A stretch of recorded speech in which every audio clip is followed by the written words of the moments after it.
آل ابراہیم فی العالمین انک حمید مجید. قال اللہ تبارک و تعالی فی کلامہ المجید. اعوذ باللہ من الشیطان الرجیم. بسم اللہ الرحمن الرحیم. ان اللہ یأمرکم ان تؤدوا الامانات الى اہلها وَإِذَا حَكَمْتُمْ بَيْنَ النَّاسِ أَن تَحْكُمُوا بِالْعَدْلِ إِنَّ اللَّهَ نِعِمَّا يَعِظُكُمْ بِهِ إِنَّ اللَّهَ كَانَ سَمِيعًا بَصِيرًا. قال المؤلف والمفسر رحمه الله تعالى ادام النفع بعلومه وعلومكم في الدارين آمين إلى أن قال يخبر تعالى أنه يأمر بأداء الأمانات إلى أهلها. وفي حديث الحسن عن سمرة رضي الله تعالى عنه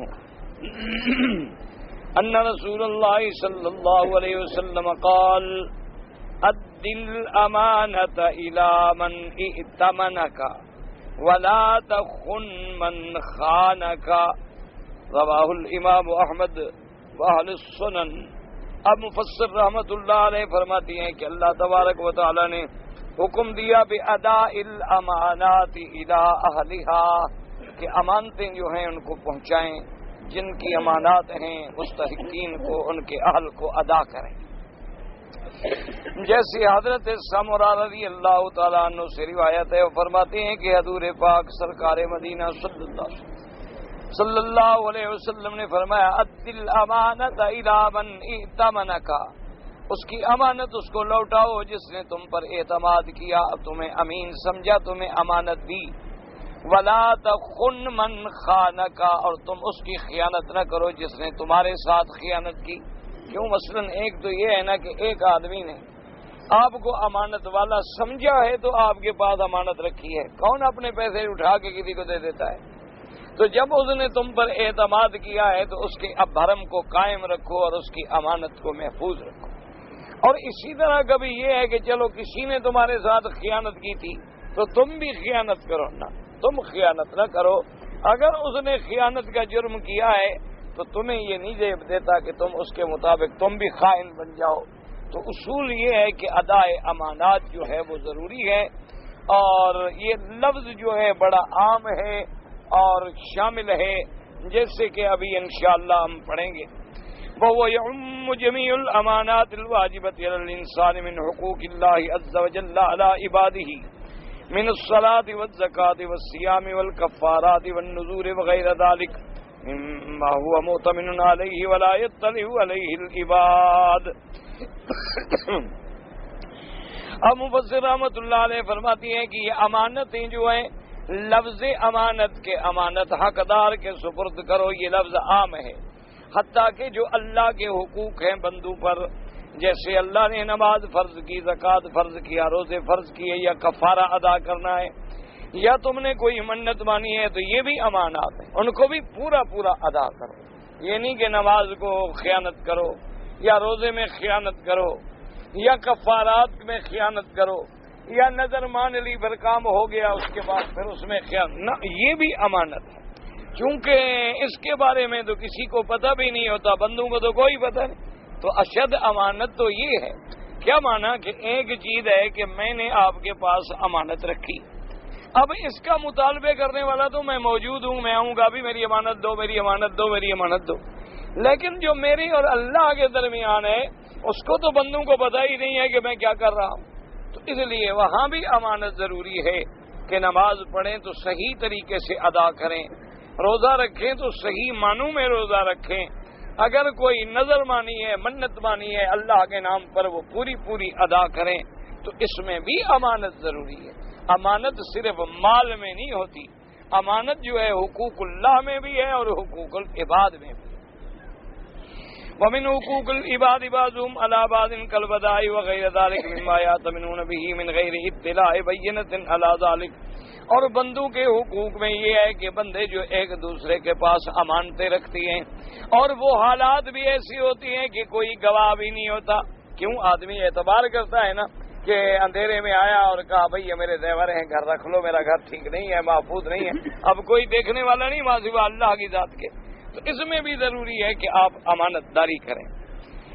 فأمر اللہ عز وجل بِأَدَائِهَا فَمَن لَّمْ يَفْعَلْ ذَلِكَ فِي الدُّنْيَا أُخِذَ مِنْهُ ذَلِكَ يَوْمَ الْقِيَامَةِ. اللہ نے فرمایا جس کی امانت ہے ادا کریں، اگر تم نے دنیا میں ادا نہ کی تو پھر قیامت میں تمہیں دینا پڑے گا. كما ثبت في الحديث الصحيح أن رسول الله صلى الله عليه وسلم قال لتؤدن الحقوق إلى أهلها حتى يقتص للشاة الجماء من القرناء. جیسے کہ صحیح حدیث مبارک میں ہے حضور پاک صلی اللہ علیہ وسلم نے فرمایا لتؤدن الحقوق الى اہلها، تم اپنے حق جو ہے ان کے اہل والوں کو لوٹاؤ، ورنہ قیامت کا دن تو ایسا سخت ہے کہ بغیر سینگوں والی بکری کا بدلہ جو ہے اللہ سینگوں والی بکری سے بھی لیں گے. لیکن ایک بات سمجھ لیں کہ بھئی جانور تو مکلف ہی نہیں ہوتا شریعت کا. اللہ تبارک و تعالی نے مکلف جو بنایا ہے تو کس کو؟ صرف انسان اور جن. ایک بات یاد رکھیے، کیونکہ اللہ نے جو مخلوق پیدا فرمائی ہے فرشتے، ان میں اللہ نے عقل رکھا ہے لیکن شہوت نہیں رکھی. ان میں عقل تو ہے کامل لیکن شہوت نہیں. شہوت کا معنی کیا ہے؟ یعنی کھانے کی خواہش، پینے کی، بیوی کی، ان کے خواہشات سے فرشتے پاک معصوم. اب جب ان میں یہ شہوت کا مادہ ہی نہیں تو وہ اللہ کے فرما بردار ہیں، نافرمانی کر ہی نہیں سکتے. اسی طرح اللہ نے حیوان بنائے، حیوانوں میں شہوت تو ہے، عقل نہیں. اس لیے آپ دیکھیں گے کہ حیوان کھاتے ہیں، پیتے ہیں، حیوان آپس میں ملتے ہیں، توالد تناسل ہوتا ہے، لیکن ان میں عقل نہیں ہوتا. بس ایک شعور ہے جو اللہ نے ان کو دیا ہے کہ وہ اپنے گھر کو پہچان سکیں، اپنے راہی کی آواز کو جان سکیں، سردی گرمی کو محسوس کریں، لیکن ان میں عقل نہیں ہوتا. اللہ تبارک و تعالی نے یہ شرف جو ہے انسان کو سب سے اعلیٰ اور اس کے بعد جنات ہیں کہ جن کو عقل بھی دیا ہے اور شہوت بھی. دونوں چیزیں اللہ نے انسان میں رکھی کہ انسان میں عقل بھی ہے اور انسان میں شہوت بھی ہے. کھانے کی، پینے کی، بیوی کی، ہر قسم کی تمنا ہے، خواہشات ہیں. تو اب اللہ پاک نے مکلف جو بنایا وہ بھی انسانوں کو اور جنوں کو. اس کے علاوہ جو ہے حیوانات ان کے لیے کوئی شریعت نہیں، کیوں؟ عقل ہی نہیں. اللہ کے فرشتے ہیں، ان کے لیے بھی کسی احکام کی ضرورت نہیں، وہ تو پہلے اللہ کے فرما بردار ہیں. لا یعصون اللہ ما امرهم ویفعلون ما یؤمرون. اللہ کے فرشتے اللہ کی نافرمانی نہیں کرتے، وہی کرتے ہیں جو اللہ کا حکم ہوتا ہے، وہ اللہ کے فرمان کے تابع. تو اب قیامت والے دن حدیث میں آ گیا کہ اللہ تبارک و تعالی اگر کسی سینگوں والی بکری نے اس بکری کو مارا تھا جس کے سینگ نہیں ہے تو اس کو بھی بدلہ دلایا جائے گا. تو یہ اس کا کمال عدل ہے، یہ اس کا کمال عدل ہے کہ بھئی جب جانوروں کا بھی بدلہ ہوگا تو بندوں کو کیسے اللہ میاں چھوڑ دیں گے. اس لیے اللہ تبارک و تعالی نے فرمایا اور حدیث مبارک میں آیا کہ اگر تمہارے ذمہ دنیا میں کسی کے حقوق ہیں تو ادا کریں، کیونکہ اگر دنیا میں ادا نہیں کرو گے تو اللہ قیامت میں تو لیں گے. کیونکہ جو خداوند قدوس اتنے عادل ہیں کہ قیامت والے دن اگر کسی بکری نے بھی مارا ہے تو اس کا بھی بدلہ ملے گا، تو پھر انسانوں کو کیسے بخشا جائے گا. تو لہذا ضروری ہے کہ بندہ دنیا میں یا تو حقوق ادا کر دے یا حقوق کی معافی لے لے، معاف کرا لے. دنیا میں معاملہ آسان ہے لیکن آخرت میں معاملہ جو ہے وہ بڑا سخت ہے، کیونکہ پھر وہاں ادائیگی جو کریں گے تو ہمارے پاس ہوگا کیا؟ اس کا نتیجہ یہ نکلے گا کہ ہماری نیکیاں لے لیں گے یا ان کے گناہوں کو بھی رکھ دیں گے. تو اس لیے حضور پاک صلی اللہ علیہ وسلم نے فرمایا خبردار ہر امانت کا خیال رکھو، چاہے وہ امانت اللہ کے حقوق میں ہے یا چاہے وہ امانت جو ہے بندوں کے حقوق. اچھا، اور یہ بھی حدیث مبارک میں آیا ہے کہ اول ما یرفع الامانہ، حضور پاک نے فرمایا کہ قیامت کی نشانیوں میں ہے کہ سب سے پہلے زمین سے امانت جو ہے اٹھا لی جائے گی. پھر لوگ جو ہے انگلیوں پہ گنیں گے کہ بھئی فلاں بستی میں فلاں آدمی بڑا اچھا ہے، امانت والا ہے. یعنی لوگ گنے، ورنہ تو ہر مسلمان کو امانت والا ہونا چاہیے تھا نا. گننے کا کیا مطلب؟ تو مطلب یہ ہے کہ پھر چند لوگ رہ جائیں گے کہ بھئی فلاں شہر میں، فلاں بستی میں، فلاں محلے میں فلاں آدمی بڑا امین ہے، اچھا ہے. تو مانا یہ ہے کہ امانت اٹھ جائے گی، امانت کا لحاظ نہیں ہوگا. اب آپ دیکھیں ماشاءاللہ لاکھوں بندے ہیں میرے اللہ کے جو نمازیں پڑھتے ہیں لیکن امانت نہیں.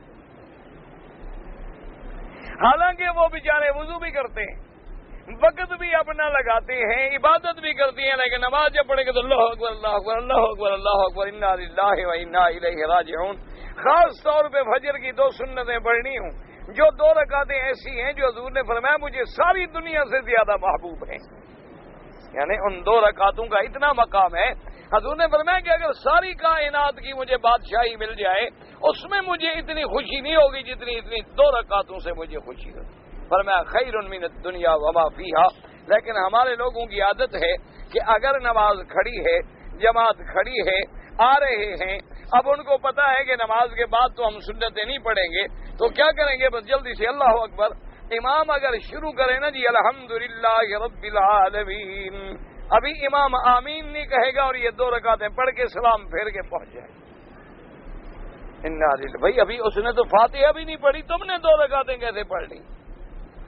تم نے فاتحہ بھی پڑھ لی، سورت بھی پڑھ لی، رکوع بھی کر لیا، سجدہ بھی کر لیا، اگلی رکعت کی فاتحہ سورت بھی پڑھ لی، رکوع اور سجدہ کر لیا، تحیات پڑھ لی، ابھی امام ولدالین پہ پہنچے اور یہ اللہ اکبر اور بڑے خوش ہوں گے جی میں نے سنتیں پڑھ لی ہیں. جی یہ نہ پڑھنے کے برابر ہے، اس کے پڑھنے کا کوئی فائدہ نہیں.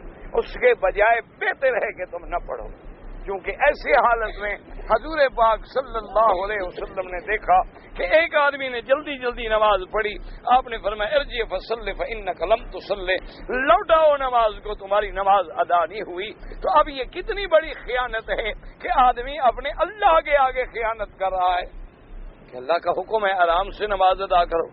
بھائی جماعت کھڑی ہو گئی ہے، جماعت میں مل جاؤ، تمہاری 2 رکعتیں رہ گئی ہیں، کوئی بات نہیں، جب جماعت سلام پھر جائے کھڑے ہو کے پوری کر لو.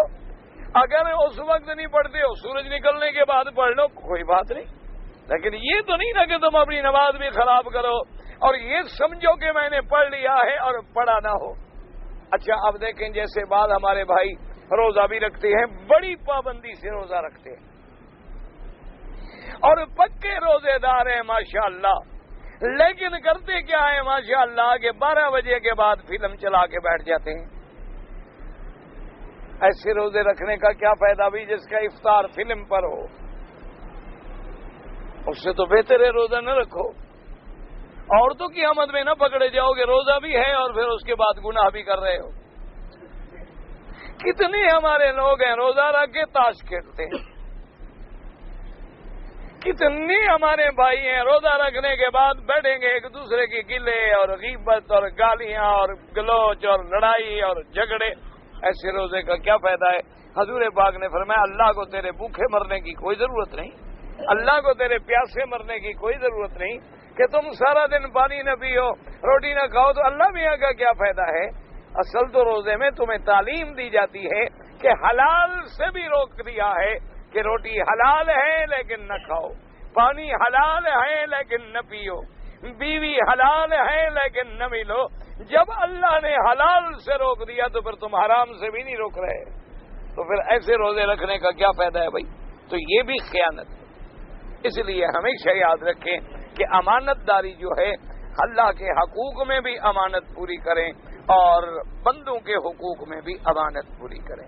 اسی طرح والدین کے تم پہ حق ہے، اسی طرح میاں کا بیوی پہ حق ہے، بیوی کا میاں پہ حق ہے، اسی طرح اولاد کا والدین پہ حق ہے، والدین کا اولاد پہ حق ہے.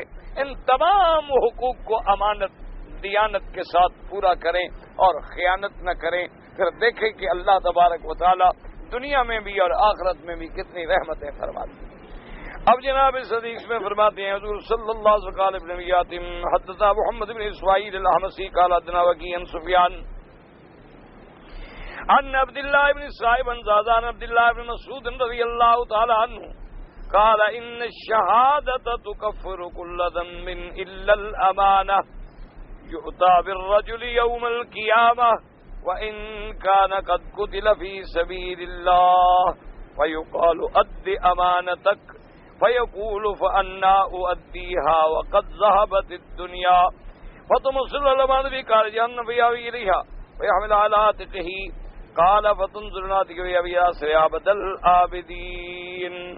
اب اس حدیث مبارک میں عبداللہ ابن مسعود فرماتے ہیں ان الشہادۃ تکفر کل ذنب، اگر کوئی بندہ اللہ کے راستے میں شہید ہو جائے تو اس کے سارے گناہ معاف ہو جاتے ہیں، الا الامانۃ، مگر بندوں کا حق یا کسی کی امانت جو ہے وہ معاف نہیں ہوتی شہید ہونے کے بعد بھی، بلکہ فرمایا یؤتی بالرجل یوم القیامہ، قیامت والے دن اس کو لایا جائے گا، اور اس کے بعد حالانکہ وہ اللہ کے راستے میں شہید ہوا ہے اور اللہ پاک حکم دیں گے اد امانت کا، جس کی امانت تھی تم ادا کرو، وہ کہے گا مولا اب میں کیسے امانت ادا کروں، وقد ذہبت الدنیا، اب تو دنیا بھی ختم ہو گئی، وہ عالم بھی ختم ہو گیا، میرے پاس کیا ہے کہ میں امانت ادا کروں۔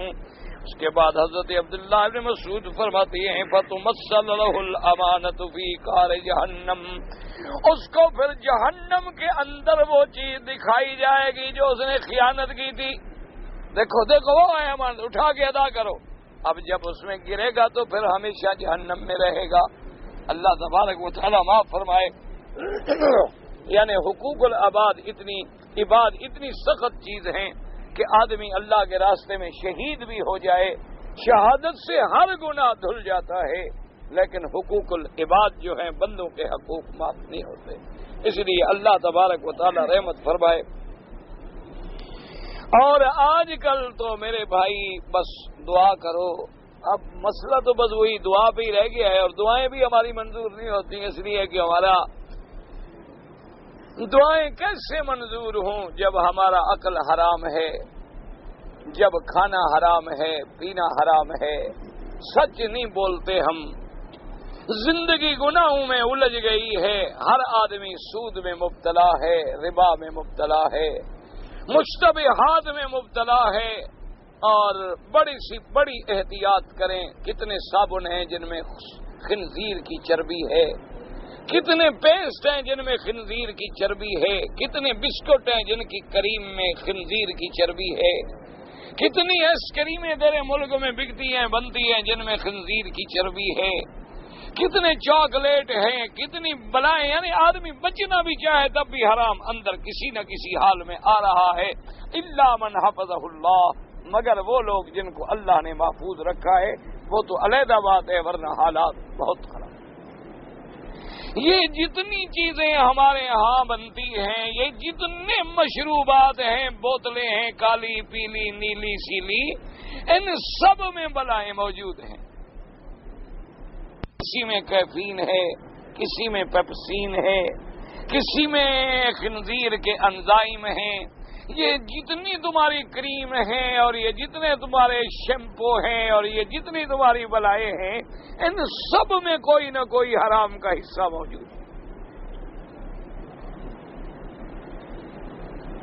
انا للہ و انا الیہ راجعون۔ وہ تو پرانا دور تھا نا جی، جب لوگ مٹی سے بال دھو لیتے تھے، مٹی سے بدن صاف کر لیتے تھے، دھوپ میں بیٹھ گئے، جراثیم مر گئے، تیل ڈال لیا سادہ سا گھر کا بنا ہوا، اب تو سوال ہی پیدا نہیں۔ یہ جتنے تمہارے پرفیوم ہیں، خوشبوئیں ہیں بڑی بڑی، ان میں کیا ہے؟ الکوہل ہے، ان میں کیا ہے؟ سپرٹ ہے، شراب ہے۔ یہ جتنی تمہاری کھانسی کی دوائیں ہیں، ان میں کیا ہے؟ یہ جتنا تمہارے درد کی دوائیں ہیں، یہ سر درد کی دوا ہے، یہ ٹانگوں کے درد کی دوا ہے، یہ پٹھوں کے درد کی دوا ہے، ان میں کیا ہے؟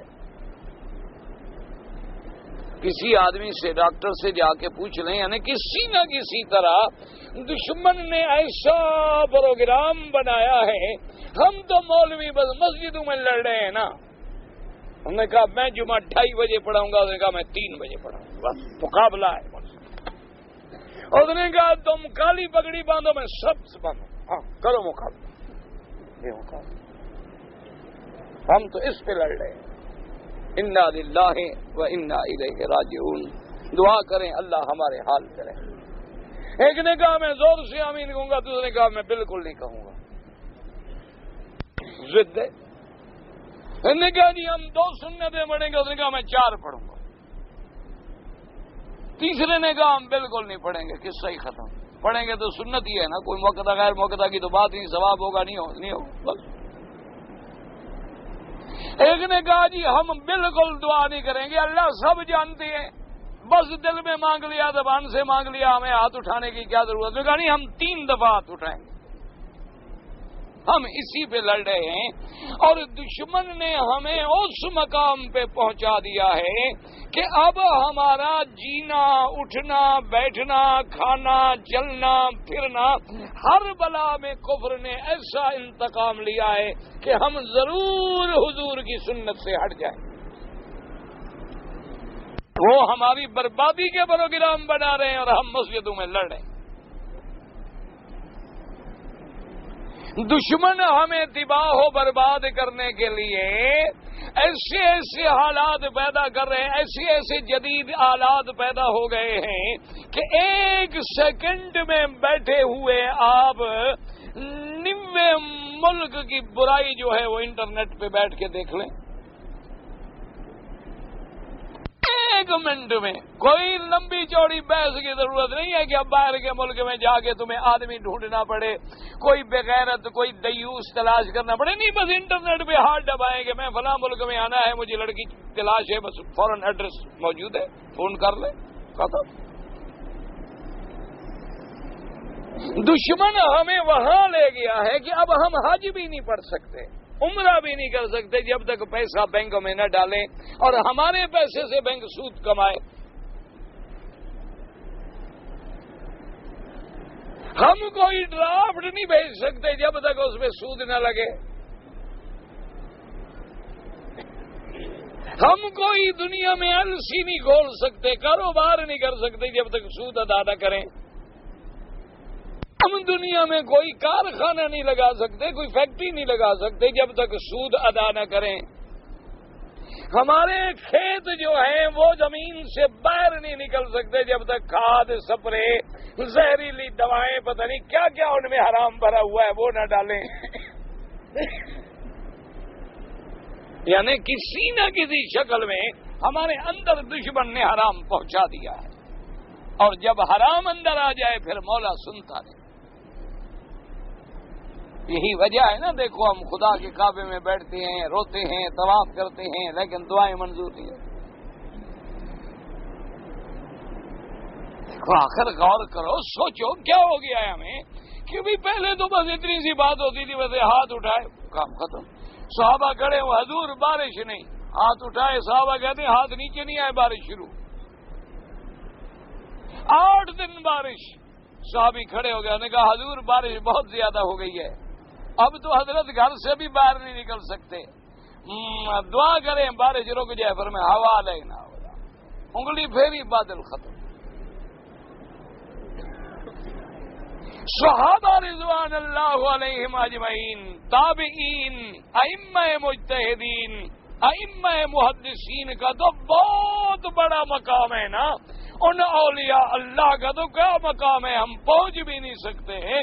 ایسے واقعات تاریخ میں بھرے پڑے ہیں کہ آدمی گئے، انہوں نے بزرگوں سے کہا، درخواست کی، دعا مانگی، کام ہو گیا۔ آج ہم 5 لاکھ، 10 لاکھ، 15 لاکھ، 20 لاکھ آدمی کبھی حج پہ اکٹھے ہوتے ہیں، کبھی مکے میں اکٹھے ہوتے ہیں، کبھی 27 رمضان المبارک کی رات میں اکٹھے ہوتے ہیں، کبھی ختم قرآن پہ اکٹھے ہوتے ہیں، کبھی حضور کے مدینے پاک روضے پہ اکٹھے ہوتے ہیں، کبھی جماعتوں میں اکٹھے ہوتے ہیں، دعائیں مانگتے ہیں اور بڑا گڑگڑاتے ہیں، لیکن کچھ بھی نہیں ہوتا۔ وہی کافر کشمیر میں مسلمانوں کو مار رہا ہے، وہی یہودی مار رہا ہے، ہماری دعائیں کدھر جا رہی ہیں آخر؟ غور کریں کیا وجہ ہے؟ وجہ وہ ہے جو میرے کملی والے آقا نے بتلائی، فرمایا مأکلہ حرام ومشربہ حرام وغذی بالحرام، فرمایا جب بندے کا کھانا حرام سے، پینا حرام سے، اس کا بدن حرام کھا کھا کے پلا ہے، بڑی بڑی لمبی دعائیں کرے گا، ہاتھ اٹھا کے کہے گا یا رب یا رب یا رب، فرمایا انا یستجاب لہ، پھر اس کی دعائیں کہاں سے منظور ہوں؟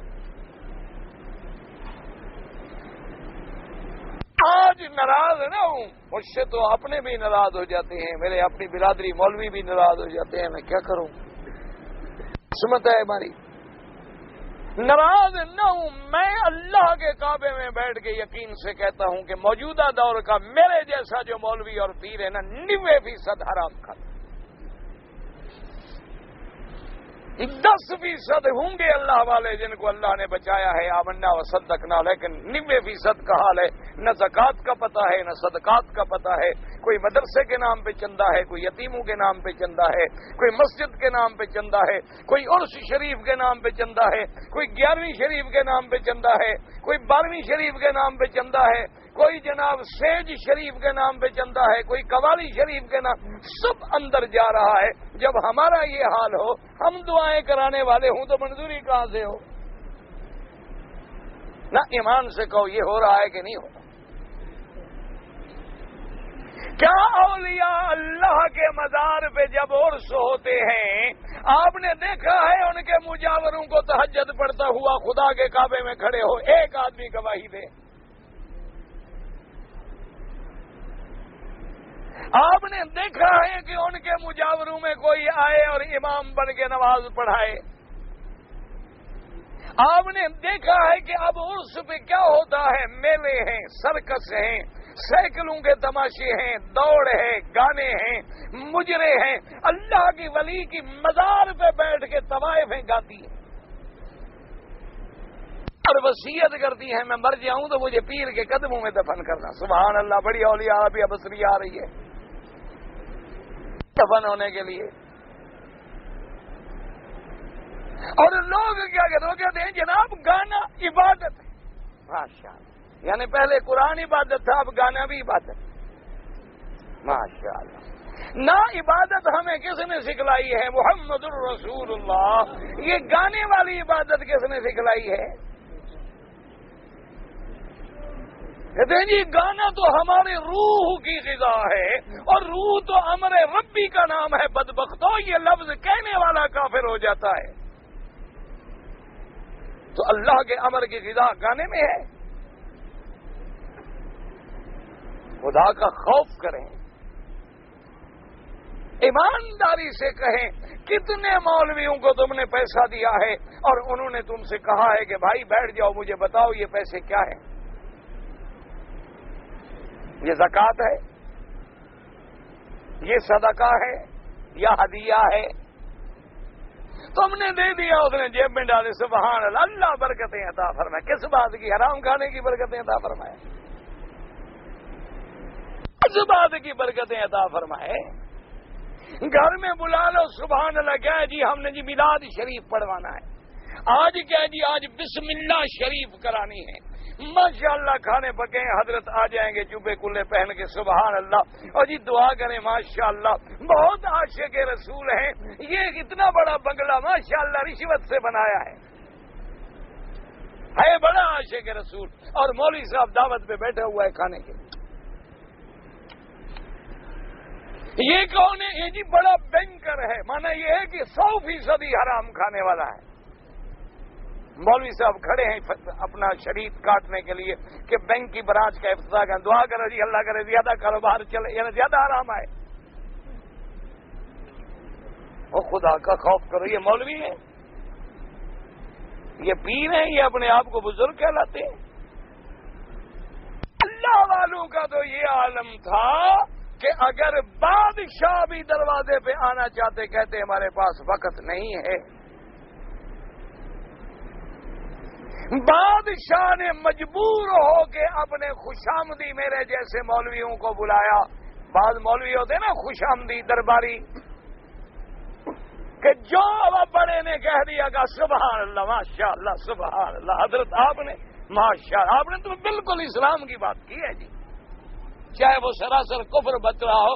یہ تو ان کو بلایا کہ یہ کیسا فقیر ہے کہ میں دعوت دیتا ہوں وہ نہیں آتا۔ انہوں نے کہا حضرت فقیروں کو سیدھا کرنے کے لیے ہم مولوی جو بیٹھے ہیں، ہم جس کو مرضی آئے مسلمان کر دیں، مرنے کے بعد بھی ہم مسلمان کر دیں۔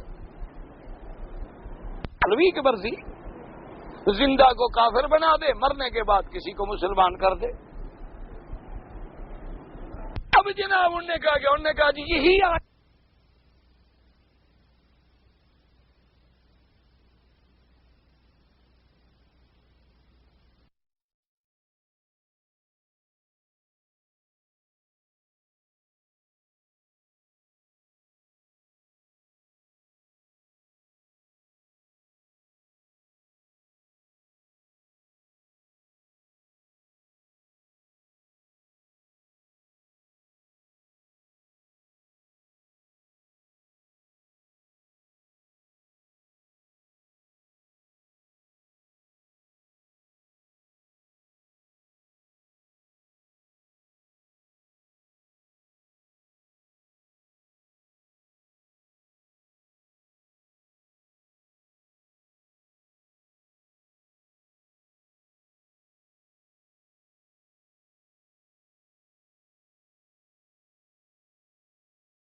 اطیعوا اللہ واطیعوا الرسول واولی الامر منکم۔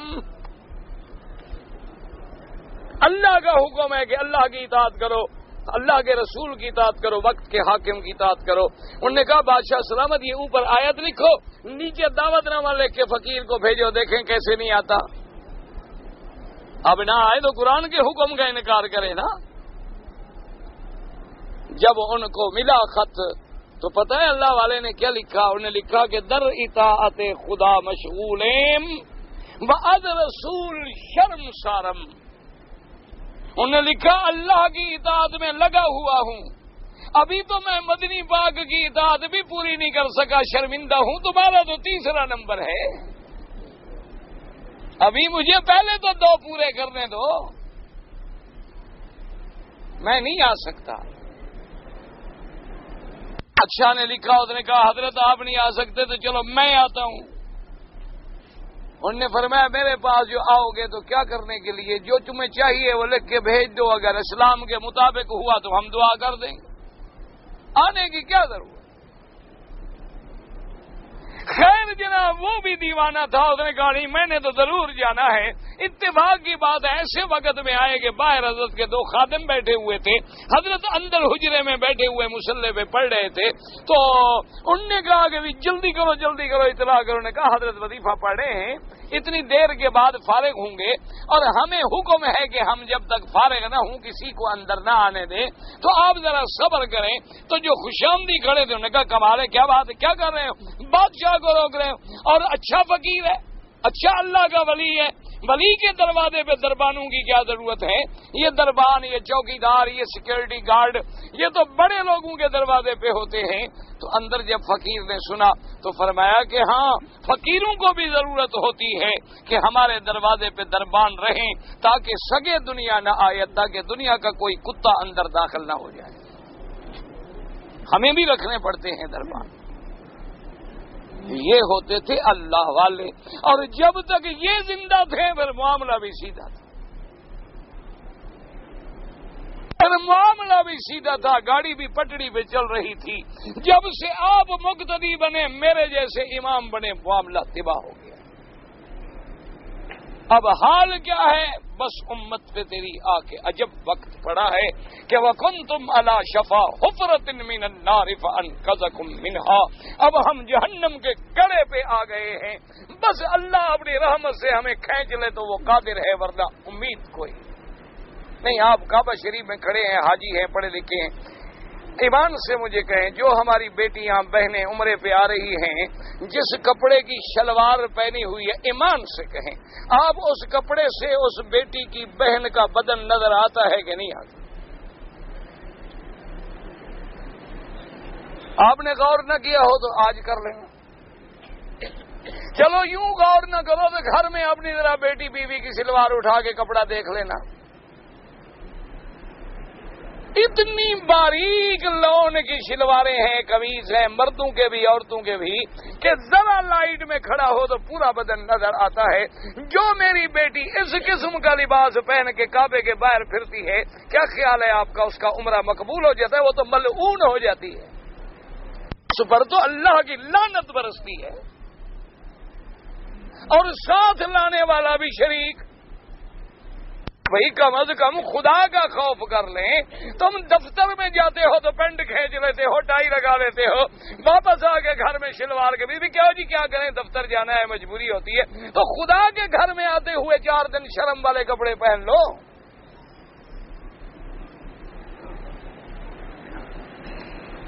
تم بھی اللہ کے دربار میں حاضری دینے آ رہے ہو، اور ادھر مدینہ منورہ میں محمد مدنی کے مزار مبارک پہ کھڑے ہو کے صلاۃ سلام پڑھنے کے لیے جا رہے ہو۔ کم از کم یہ 15 دن گزارنے کے لیے ذرا 2 جوڑے اچھے بنوا لو کہ کچھ تو حیا سے گزر جائے۔ اب وہ میری بیٹی ہے، حضور کا فرمان ہے، جس عورت کے بال صرف نظر آ جائیں، فرمایا اس پہ بھی اللہ کی لعنت ہے۔ حضور نے فرمایا جو عورتیں میک اپ کر کے، سگار کر کے، خوشبو لگا کے گھر سے باہر نکلیں، فرمایا ان پہ اللہ کی لعنت ہے۔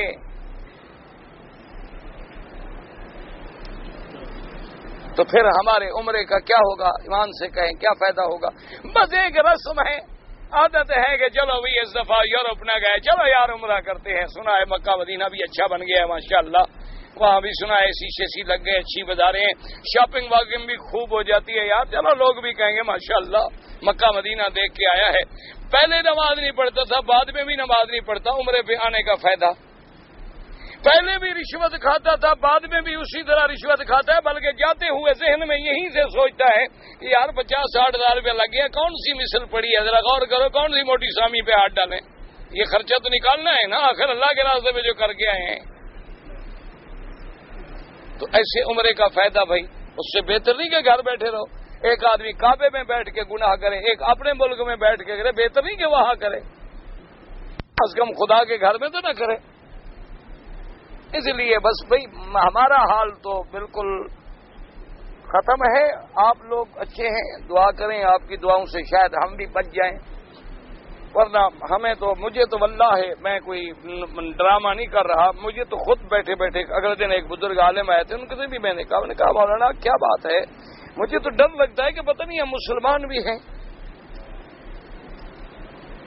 میں نے کہا بھائی مجھے تو یہ ڈر لگتا ہے اپنے اوپر، آپ پر نہیں، آپ تو بالکل ماشاءاللہ اولیاء اللہ ہیں، آپ تو سارے پہنچے ہوئے ہیں، آپ کا کوئی فکر نہیں، مجھے اپنی بات ہے، آپ اپنے اوپر اعتراض نہ سمجھیں، میں اپنا رونا رو رہا ہوں کہ مجھے تو خود ڈر لگتا ہے۔ ابھی لوگوں کو ہم کہتے ہیں حلال کھاؤ، خود نہیں کھاتے،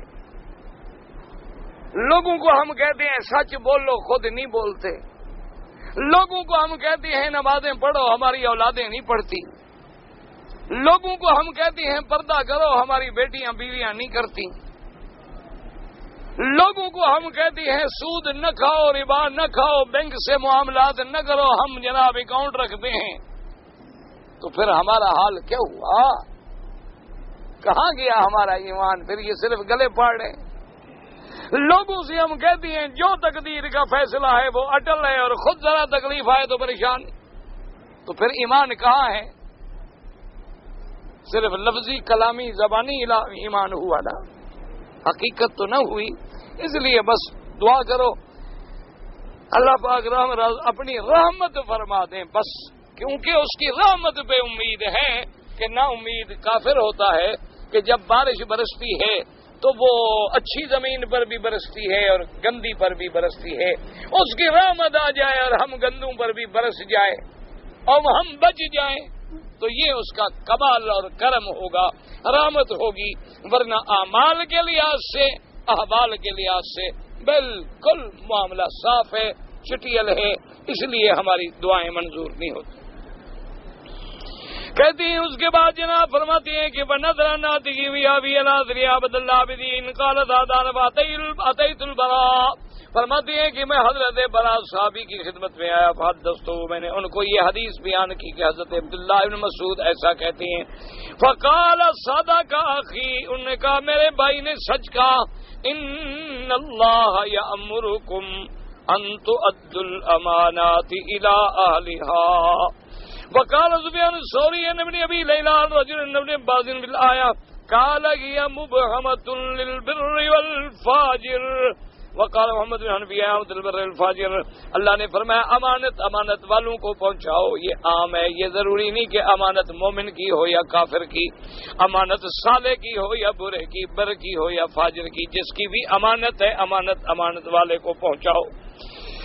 اس کے بعد فرماتے وقال ابو العالیہ الامانۃ مامور به ونهى عنه. حضرت ابو العالیہ فرماتی ہیں کہ امانت کا کیا معنی، یعنی جن چیزوں کا اللہ نے حکم دیا ہے وہ پورا کرو، اور جن چیزوں سے اللہ نے روکا ہے رک جاؤ، یہ بھی امانات ہیں. وقال ابن ابی حاتم حدثنا ابو سعید قال حدثنا بشر بن زهير مسروق قال قال ابي بن كعب من الامانات ان المرأة اؤتمنت على فرجها. وہ فرماتے تھے کہ یہ بھی امانت میں ہے کہ عورت اپنی شرمگاہ کی حفاظت کرے، کیونکہ اللہ تبارک و تعالی نے اس کی شرمگاہ اس کے خامند کے لیے حلال کی ہے، اس کے علاوہ کسی کا حق نہیں. نعوذ باللہ اگر وہ کوئی گناہ کرے تو یہ بھی خیانت ہے. اس کے بعد وقال ربیع بن انس نے من الامانات فیما بینک وبین الناس. اور بعض علماء فرماتے ہیں کہ امانت کا معنی یہ ہے کہ لوگ جو ایک دوسرے کو امانت دیتی ہیں. وقال علی بن ابی طلحہ بن عباس ان اللہ یامرکم ان تؤدوا الامانات الی اہلها قال يدخل في وعد سلطان النساء یعنی یوم العید. وقد ذکر کثیر من المفسرین ان هذه الآیات نزلت في شان سؤال ابن طلحہ بن ابی طلحہ واسماء ابی طلحہ عبد اللہ ابن عبد العزى ابن عبد عثمان ابن عبد الدار ابن قصي ابن كلاب القرشي الابدري حاجب الكعبة المعظمة وهو ابن ام شيبة ابن عثمان ابن ابي طلحة الذي صارت الحجابة في نفسه الى اليوم. اب جناب فرماتی ہے کہ ان اللہ یامرکم ان تؤدوا الامانات الى اہلها. اس میں یہ بھی شامل ہے کہ بادشاہ جب عید کا خطبہ پڑھیں تو عورتوں کو نصیحت کریں، لوگوں کو امر بالمعروف اور نہی عن المنکر کریں، یہ بھی امانات میں شامل ہے. اور اس بعد مفسرین فرماتی ہیں کہ یہ آیت جو ہے عثمان ابن ابی طلحہ کے بارے میں نازل ہوئی، اور یہ وہ آدمی ہے جس کے خاندان میں حجابہ ہے، جس کے خاندان میں کعبۃ اللہ کی چابی ہے، اور جس کے خاندان میں آج بھی اللہ تبارک و تعالیٰ کے گھر کی چابی چلی آ رہی ہے. اسلم عثمان وعدا فی الحدنۃ بین صلح الحدیبیہ وفتح مکہ هو وخالد بن الولید وعمر بن العاص واما عثمان تد نبی تبکان مولى والمشركين يوم احد وقتل يومئذ كافرا وانما ربنا على هذا النسب لان كثيرا من المفسرين يشتبه هذا بهذا. اب جناب فضل رحمت اللہ علیہ فرماتی ہیں کہ عثمان جو ہے عثمان، یہ عثمان کب مسلمان ہوا؟ عثمان ابن ابی طلحہ کہتے ہیں یہ جب ہدنہ تھی، ہدنہ مانا جب نرمی تھی، حدیبیہ اور فتح مکہ کے درمیانی مدت میں یہ اسلام لے آیا. ہوا و خالد ابن الولید، حضرت خالد ابن الولید ابن العاص اسلام لے آئے، لیکن اس کا ایک چچا ہے جس کا نام ہے عثمان ابن طلحہ ابن ابی طلحہ. یہ اور آدمی ہے، یہ وہ نہیں بلکہ اس کا چچا ہے. یہ وہ بندہ وکان معول والمشرکین یوم احد، جب احد کی جنگ ہوئی تو یہ مشرکین مکہ کی طرف سے لڑنے کے لیے آیا، اور اس کے ہاتھ میں بھی مشرکین کی طرف سے جھنڈا تھا. وقتل یومئذ کافرا، اور یہ احد کے میدان میں کافر ہو کے مرا ہے. اب مفسر رحمت اللہ علیہ فرماتی ہیں کہ میں نے یہ وضاحت اس لیے کر دی ہے، بہت سارے مفسرین کو دھوکہ لگتی ہے، وہ فرق نہیں کرتے کہ وہ عثمان کون ہے اور یہ عثمان کون ہے. وسبب نزولها في دماغ من رسول الله صلی اللہ علیہ وسلم قال يوم الفتح ثم رده الیہ. اب مفسرین رحمۃ اللہ علیہ فرماتے ہیں کہ اس کے شان نزول میں کیا ہے کہ اللہ کے پاک پیغمبر نے اس سے مفتاح لی تھی، کعبے کی چابی لی تھی، اور پھر حضور پاک صلی اللہ علیہ وسلم نے اس کو چابی جو ہے لوٹا دی. وقال محمد بن اسحاق فی غزوة الفتح حدثني محمد بن جعفر بن الزبير عن عبد الله بن مسعود عن صفية بنت شيبة أن رسول الله ثم نزل بمكة وطمأ الناس خرج حتى جاء إلى البيت. بی بی صفیہ بنت شیبہ فرماتی ہیں کہ آقا انعامدار سرکار مدینہ صلی اللہ علیہ وسلم جب آپ مکے میں اترے، مکہ فتح ہو گیا، اطمینان ہو گیا، اب حضور پاک تشریف لائے، کعبۃ اللہ میں داخل ہوئے، فطاف به سبعا علی راحلته یستلم الرکن بمحجن فی یدہ. حضور پاک نے سوار ہو کے اللہ کے کعبے کا طواف کیا، 7 چکر پورے فرمائے تاکہ لوگوں کو تعلیم ملے، لوگ طواف کا طریقہ سیکھیں. اور حضور کے ہاتھ میں چھوٹی سی لکڑی مبارک تھی، جب آپ حجر اسود کے قریب آتے تو لکڑی لگا کے پر چوم لیتے، کیونکہ حضور سواری پہ تھے، اس لیے ہر دفعہ سواری سے اترنا جو تھا بوسے کے لیے باعث تکلیف تھا. اب بھی یہی مسئلہ ہے کہ آدمی بوسہ دے یا کوئی چیز ہاتھ لگا کے بوسہ دے، جیسے کہ آقا انعامدار صلی اللہ علیہ وسلم کی حدیثوں میں موجود ہے.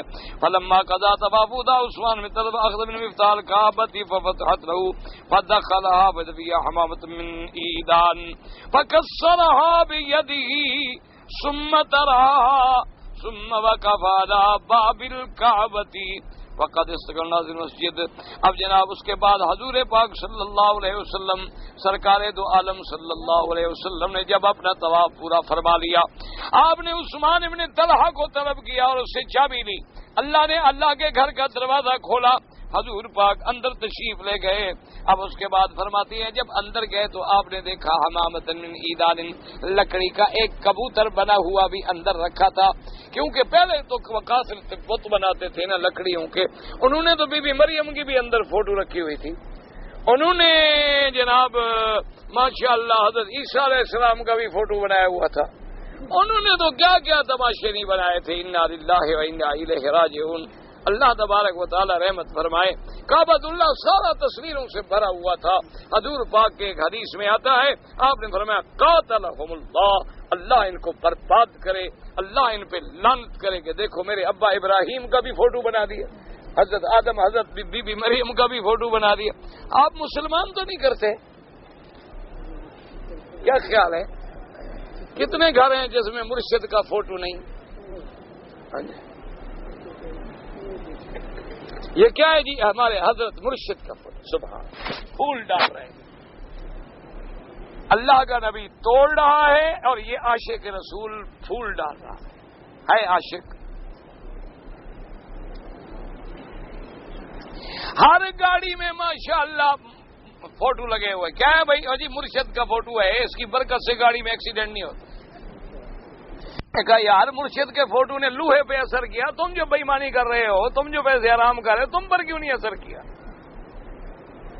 لوہے کی بس پر تو اثر ہو گیا کہ ایکسیڈنٹ نہیں ہوتا، لیکن آپ جو بےایمانی کر رہے ہیں، ریکارڈ لگا رہے ہیں، عورتوں کو دیکھ رہے ہیں، ان کے لیے فوٹو تم پر کوئی اثر نہیں کرتا. اچھا مرشد ہے، گاڑی پر اثر کرتا ہے، گاڑی چلانے والے پر اثر نہیں کرتا، تمہیں نماز کی ہدایت بھی نہیں کرتا. کیا ہے اصل وجہ؟ کیا ہے کہ وہی شرک ہمارے دماغوں میں ہے. آج تک وہ نہیں نکلا الا من ہداہ اللہ، مگر وہ جن کو اللہ نے ہدایت. دعا کریں اللہ ہمارے حال پہ رحم کرے. آپ کبھی جائیں نا جی، جا کے دیکھیں کہ ہندو مندر میں کیا کرتا ہے، واپس آ کے اللہ کے کعبے میں کھڑے ہو، میری درخواست ہے وہاں جا کے دیکھیں کہ ہندو مندر میں کیا کرتا ہے، پھر آ کے دیکھیں کہ مسلمان اپنے مرشد کی قبر پہ کیا کرتا ہے، اور خود فیصلہ کریں کہ ہمارا اور ان کا کیا فرق ہے. اب دیکھیں ایک کبوتر سا بنایا تو نے فوراً اٹھا کے پھینکا، پتھر توڑا، اور اس کے بعد حضور صلی اللہ علیہ وسلم کعبۃ اللہ کے دروازے پہ کھڑے ہوئے اور پھر سارے لوگ اکٹھے ہو گئے. اب دیکھیں حضور نے دعوت کیا دی ہے.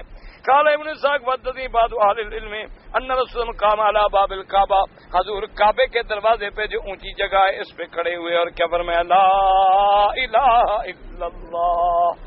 سب سے پہلی دعوت ہے توحید. لا الہ الا اللہ وحدہ لا شریک لہ صدق وعدہ، اللہ سچا کر دیا اپنے وعدے کو، ونصر عبدہ، اور اپنے عبد اپنے بندے محمد مدنی کی مدد کی صلی اللہ علیہ وسلم، وہزم الاحزاب وحدہ، الا کل معذرۃ او دم او مال اضعاف ہوا تحت قدمی ہاتین۔ حضور نے فرمایا آج کسی پہ کوئی زیادتی ہے، کسی کا کوئی جاہلیت کے خون کے بدلے ہیں یا کسی کے کوئی مال کے دعوے ہیں، سب الا صدانۃ البیت وسقایۃ الحاج، ہاں مگر کعبے کی خدمت، حاجیوں کے پانی پلانے، بس صرف یہ عہدے باقی رہیں گے، باقی سب چیزوں کو میں ختم کر رہا ہوں۔ تو ہر مقام پہ اللہ کے نبی نے اللہ کی توحید کی دعوت دی، اللہ ہر مسلمان کو صحیح عقیدہ نصیب فرمائے اور حضور پاک کی سچی محبت نصیب فرمائے۔ کہتے ہیں جی کہ میں مکہ مکرمہ میں رہتا ہوں، جب میں چھٹی پہ جاتا ہوں پاکستان، واپس جب آتا ہوں تو مجھے 1-2 دن جدے میں رہنا پڑتا ہے، تو اب میرے لیے عمرے کا کیا حکم ہے؟ بالکل واضح بات ہے کہ آپ جب اپنے ملک سے آئیں، اگر آپ کی نیت ہی یہ ہے کہ میں جدے اتروں گا، 2 دن 3 دن جدے میں رہوں گا، اس کے بعد مکے میں جاؤں گا، تو احرام باندھنے کی کوئی ضرورت نہیں، کیونکہ آپ جدے کی نیت سے آ رہے ہیں، مکے کی نیت سے آپ آ ہی نہیں رہے۔ آپ کا سفر اول جو ہے وہ جدہ ہے، پھر آئیں گے مکہ، تو گویا آپ جدے سے آئیں۔ ایک یہ ہے کہ بوقت روانگی آپ نے کہا آپ نے مکے جانا ہے، جدہ تو آئے گا درمیان میں، لیکن نیت مکے کی ہے تو پھر احرام باندھ کے آنا ضروری۔ اگر ایک آدمی نے عمرہ کر لیا، طواف کر لیا، صفا مروا دوڑ لیا، اگر مشین لے کر اپنے بال جو ہے خود مشین پھیر لے یا اس طرح پھیر لے، خود اپنے بالوں پر جائز، بالکل جائز ہے، کوئی بات نہیں، کوئی منع نہیں۔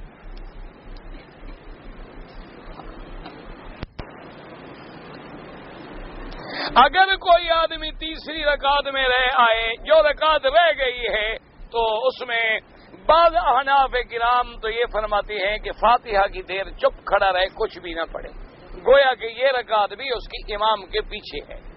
اور بعض ائمہ فرماتے ہیں جو رکعت جیسے چھوٹی ہے وہی پوری کرے، اگر فاتحہ اور سورت والی چھوٹی ہے تو فاتحہ بھی پڑھے اور سورت بھی پڑھے، اور اگر صرف آخری رکعتوں میں کوئی چھوٹی ہے تو صرف فاتحہ پڑھے گا اور سورت نہیں پڑھے گا۔ اولین آخرین کا معنی جو امتیں پہلی ہیں جو حضور کے بعد پیدا ہوں گی۔ اولو العزم من الرسل جو ہیں 5 رسل ہیں، جن میں میرے آقا سرکار مدینہ صلی اللہ علیہ وسلم، اسی طرح حضرت موسیٰ علیہ السلام، حضرت عیسیٰ علیہ السلام اور حضرت نوح علیہ السلام، سیدنا ابراہیم علیہ السلام، تقریباً واللہ عالم۔ اگر احتلام ہو جائے تو جب ہم نیت غسل کریں تو احتلام کی ہو یا جنابت کی ہو، تو احتلام سے جنابت ہی ہو گئی ہے نا، چیز تو ایک ہی ہے، فرق تو کوئی نہیں ہے۔ تم لفظوں کی جنگ میں ابھی دیکھا نا، میں نے کہا نا ابھی تک ہم لفظوں میں لڑ رہے ہیں کہ جب غرناطہ چھن رہا تھا نا، مولوی لڑ رہے تھے کہ کوا حلال ہے یا حرام ہے، اس پہ جناب فتوے چھپ رہے تھے، اس نے کہا حلال، اس نے کہا حرام، اس نے کہا کوا 3 قسم ہوتا ہے، ایک سفید ہوتا ہے، ایک کالا ہوتا ہے، ایک جنگلی ہوتا ہے، ایک نیلا ہوتا ہے، ایک پیلا ہوتا ہے، ہم اس پہ لڑتے رہے، کافر آگے ملک لے گئے۔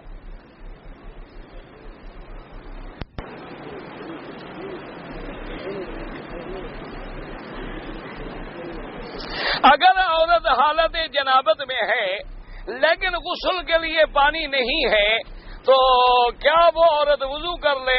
ہاں، اگر پانی تھوڑا ہے وضو کر لے، کھانا پکا سکتی ہے، کوئی ایسی بات نہیں۔ اگر پانی بالکل نہ ہو تیمم کر لے، نماز بھی پڑھ سکتی ہے، سب کچھ کر سکتی ہے۔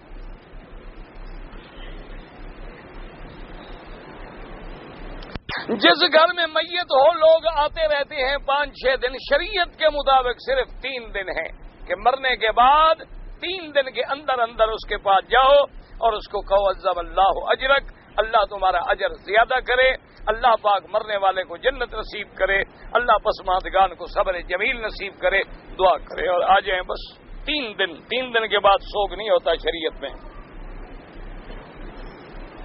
اگر ہم نماز میں سورت فاتحہ پڑھیں، اس کے بعد جو سورت پڑھنی ہے تو اس سے پہلے بسم اللہ الرحمن الرحیم پڑھیں گے؟ بالکل پڑھیں گے۔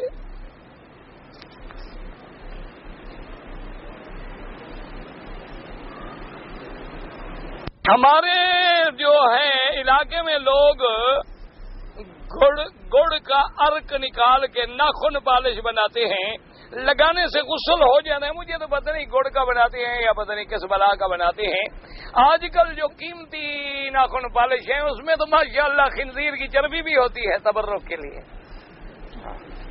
سب سے قیمتی ہے نا بڑے بڑے قیمتی ناخن پالش جو بڑے لوگوں کے گھروں میں استعمال ہوتے ہیں نا، ان میں تھوڑی سی وہ احتیاطاً ڈال دیتے ہیں تاکہ خاوند کے منہ میں بھی حرام اور بیوی کے منہ میں بھی حرام۔ ایک بات یاد رکھو، اگر ناخن پالش کی تہ جم جاتی ہے یعنی رنگ اوپر جم جاتا ہے تو اگر اس کے نیچے پانی نہ پہنچے نہ غسل ہوتا ہے نہ وضو ہوتا ہے۔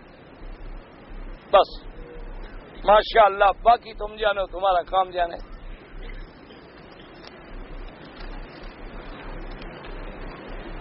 اگر ہم پاکستان سے واپس آئیں، یہاں رہنا ہو تو جتنے دن مکے میں رہنا ہو طواف زیادہ کریں۔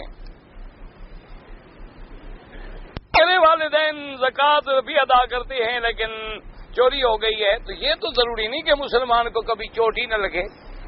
فَلَنَبْلُوَنَّكُمْ بِشَيْءٍ مِّنَ الْخَوْفِ، اللہ نے قرآن میں فرمایا ہم امتحان لیتے ہیں، اپنے بندوں کو آزماتے ہیں، کبھی ڈر سے، کبھی بھوک سے، کبھی مال میں گھٹ گیا، کبھی چوری ہو گئی، کبھی نقصان ہو گیا، تو اللہ کے ابتلا ہے، تم صبر کرو۔ یہ تو مانا نہیں کہ تم نے زکوٰۃ دی ہے تو تمہیں کبھی تکلیف ہی نہیں ہوگی یا موت ہی نہیں آئے گی، تو پھر تو ہر آدمی زکوٰۃ دیتا رہا کہ میں نہ مروں، ایک بھیلا بھی نہیں کھائیں گے۔ یہ پتہ لگ جائے نا کہ مریں گے نہیں تو جناب ایسی زکوٰۃ نکالیں گن گن کر۔ لیکن یاد رکھو تکلیفیں مومن کو بھی آتی ہیں اور ایمان والوں کو تو زیادہ آتی ہیں، زیادہ ابتلا ہوتے ہیں۔ تم صبر کرو، ان اللہ مع الصابرین، اللہ تبارک و تعالی ضرور بدلہ دیں گے۔ الصلاۃ والسلام علیک یا رسول اللہ جو ہمارے ملک میں پڑھتے ہیں، ویسے یہ پڑھنا تو منع نہیں ہے، لیکن جس طرح ہمارے ملکوں میں رواج ہے کہ کھڑے ہو جاؤ، اب حضور آ گئے، حضور کو حاضر ناظر سمجھنا یا یہ سمجھنا کہ ہماری ندا سن رہے ہیں دور سے،